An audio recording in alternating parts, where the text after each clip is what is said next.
Berautatzegunean Ingridi oso opari berezia egin diote gurasoek, bere Bi Ramonaren egunkaria.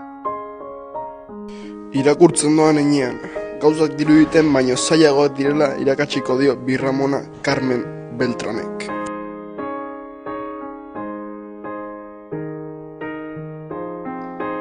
Une haien, zorion beteko ordua haien nostalgia sentitzen du. Erabat nireak ziren orduak, Carmen Beltranenak eta ez beste inorenak. Han, ta hor minan.